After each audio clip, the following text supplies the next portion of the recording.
नमस्कार दोस्तों, मैं आपकी स्टोरी टेलर हूँ डॉक्टर श्रद्धा शाहने। हर हफ्ते सुनो एक कहानी श्रृंखला में आज आपको हरिशंकर परसाई द्वारा लिखित कहानी टॉर्च बेचने वाले सुना रही हूँ। इस कहानी में लेखक ने टॉर्च के प्रतीक के माध्यम से आस्थाओं के बाजारीकरण और धार्मिक पाखंड पर प्रहार किया है। यह कहानी मैं आपको श्री हरिशंकर परसाई जी के जन्म शताब्दी वर्ष के उपलक्ष्य में सुना रही हूँ। यदि आपको यह कहानी सुनने में अच्छी लगे तो ज़रूर किसी पास की लाइब्रेरी में जाकर किसी किताब में पढ़ने का प्रयास कीजिएगा। और आपसे यह भी निवेदन है कि मेरे चैनल को अधिक से अधिक सब्सक्राइब करें, कहानियों को अपने मित्रों को अधिक से अधिक शेयर करें और कहानी के अच्छे या बुरे लगने पर रिव्यूज़ कमेंट बॉक्स में ज़रूर डालें। वह पहले चौराहों पर बिजली के टॉर्च बेचा करता था। बीच में कुछ दिन वह नहीं दिखा, कल फिर दिखा, मगर इस बार उसने दाढ़ी बढ़ा ली थी और लंबा कुर्ता पहन रखा था। मैंने पूछा कहाँ रहे और यह दाढ़ी क्यों बढ़ा रखी है। उसने जवाब दिया बाहर गया था। दाढ़ी वाले सवाल का उसने जवाब यह दिया कि दाढ़ी पर हाथ फेरने लगा। मैंने कहा आज तुम टॉर्च नहीं बेच रहे हो। उसने कहा वह काम बंद कर दिया, अब तो आत्मा के भीतर टॉर्च जल उठा है। ये सूरज छाप टॉर्च अब व्यर्थ मालूम होते हैं। मैंने कहा तुम शायद संन्यास ले रहे हो। जिसकी आत्मा में प्रकाश फैल जाता है वह इसी तरह हरामखोरी पर उतर आता है। किससे दीक्षा ले आए? मेरी बात से उसे पीड़ा हुई। उसने कहा ऐसे कठोर वचन मत बोलिए, आत्मा सबकी एक है। मेरी आत्मा को चोट पहुंचाकर आप अपनी ही आत्मा को घायल कर रहे हैं। मैंने कहा यह सब तो ठीक है, मगर यह बताओ कि तुम एकाएक ऐसे कैसे हो गए? क्या बीवी ने तुम्हें त्याग दिया? क्या उधार मिलना बंद हो गया? क्या साहूकारों ने ज्यादा तंग करना शुरू कर दिया? क्या चोरी के मामले में फंस गए हो? आखिर बाहर का टॉर्च भीतर आत्मा में कैसे घुस गया? उसने कहा आपके सब अंदाज गलत हैं, ऐसा कुछ नहीं हुआ। एक घटना हो गई है जिसने जीवन बदल दिया है। उसे मैं गुप्त रखना चाहता हूँ, पर क्योंकि मैं आज ही यहाँ से दूर जा रहा हूँ इसीलिए आपको सारा किस्सा सुना देता हूँ। उसने बयान शुरू किया। 5 साल पहले की बात है। मैं अपने एक दोस्त के साथ हताश एक जगह बैठा था। हमारे सामने आसमान को छूता हुआ एक सवाल खड़ा था। वह सवाल था पैसा कैसे पैदा करें। हम दोनों ने उस सवाल की एक एक टांग पकड़ी और उसे हटाने की कोशिश करने लगे। हमें पसीना आ गया पर सवाल हिला भी नहीं। दोस्त ने कहा यार इस सवाल के पांव ज़मीन में गहरे गड़े हैं, यह उखड़ेगा नहीं, इसे टाल जाए। हमने दूसरी तरफ मुंह कर लिया पर वह सवाल फिर हमारे सामने आकर खड़ा हो गया। तब मैंने कहा यार यह सवाल टलेगा नहीं, चलो इसे हल ही कर दे। पैसा पैदा करने के लिए कुछ काम धंधा करें। हम इसी वक्त अलग अलग दिशाओं में अपनी अपनी किस्मत आजमाने निकल पड़े। 5 साल बाद ठीक इसी तारीख को इसी वक्त हम यहाँ मिले। दोस्त ने कहा यार साथ ही क्यों न चले? मैंने कहा नहीं, किस्मत आजमाने वालों की जितनी पुरानी कथाएं मैंने पढ़ी हैं सब में वे अलग अलग दिशा में जाते हैं। साथ जाने में किस्मतों के टकरा कर टूटने का डर रहता है। तो साहब हम अलग अलग चल पड़े। मैंने टॉर्च बेचने का धंधा शुरू कर दिया। चौराहे पर या मैदान में लोगों को इकट्ठा कर लेता और बहुत नाटकीय ढंग से कहता आजकल सब जगह अंधेरा छाया रहता है, रातें बेहद काली होती हैं, अपना ही हाथ नहीं सूझता, आदमी को रास्ता नहीं दिखता, वह भटक जाता है, उसके पांव कांटों से बिंध जाते हैं, वह गिरता है और उसके घुटने लहूलुहान हो जाते हैं। उसके आसपास भयानक अंधेरा है। शेर और चीते चारों तरफ घूम रहे हैं। सांप जमीन पर रेंग रहे हैं। अंधेरा सबको निगल रहा है। अंधेरा घर में भी है। आदमी रात को पेशाब करने उठता है और सांप पर उसका पाँव पड़ जाता है। सांप उसे डस लेता है और वह मर जाता है। आपने तो देखा ही है साहब कि लोग मेरी बातें सुनकर कैसे डर जाते थे। भर दोपहर में वे अंधेरे के डर से कांपने लगते थे। आदमी को डराना कितना आसान है। लोग डर जाते।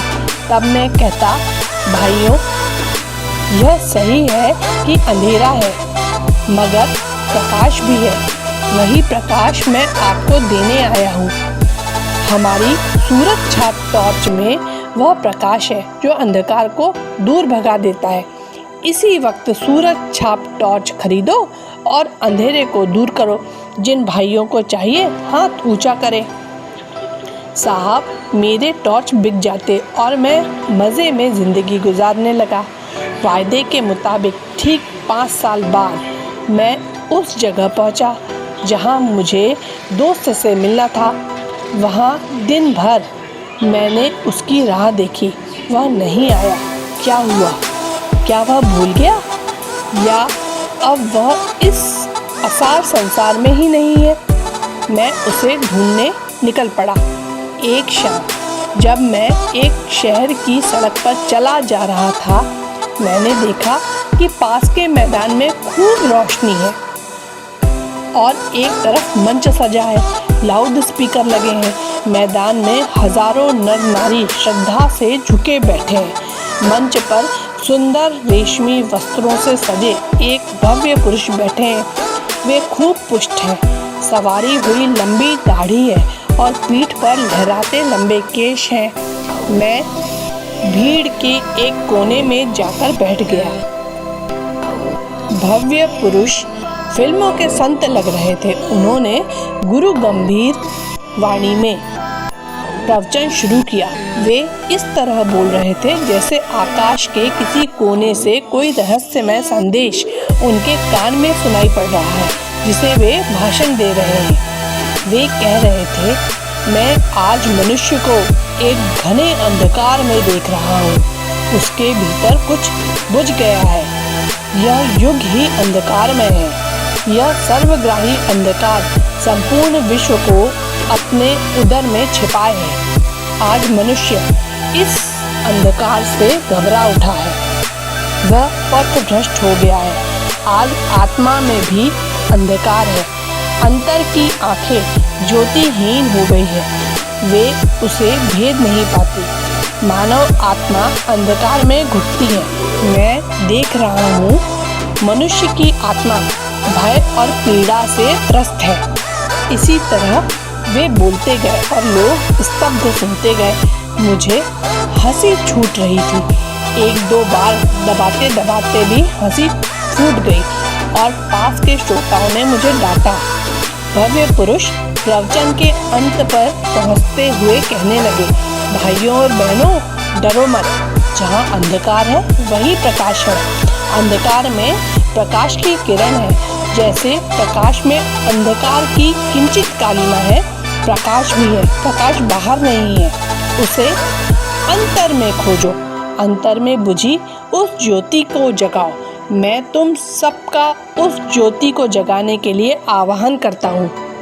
मैं तुम्हारे भीतर वही शाश्वत ज्योति को जगाना चाहता हूँ।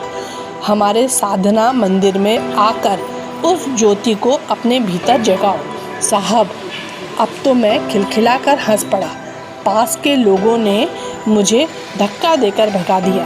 मैं मंच के पास जाकर खड़ा हो गया। भव्य पुरुष मंच से उतरकर कार पर चढ़ रहे थे। मैंने उन्हें ध्यान से पास से देखा। उनकी दाढ़ी बढ़ी हुई थी, इसीलिए मैं थोड़ा झिझका। पर मेरी तो दाढ़ी नहीं थी। मैं तो उसी मौलिक रूप में था। उन्होंने मुझे पहचान लिया। बोले, अरे तुम?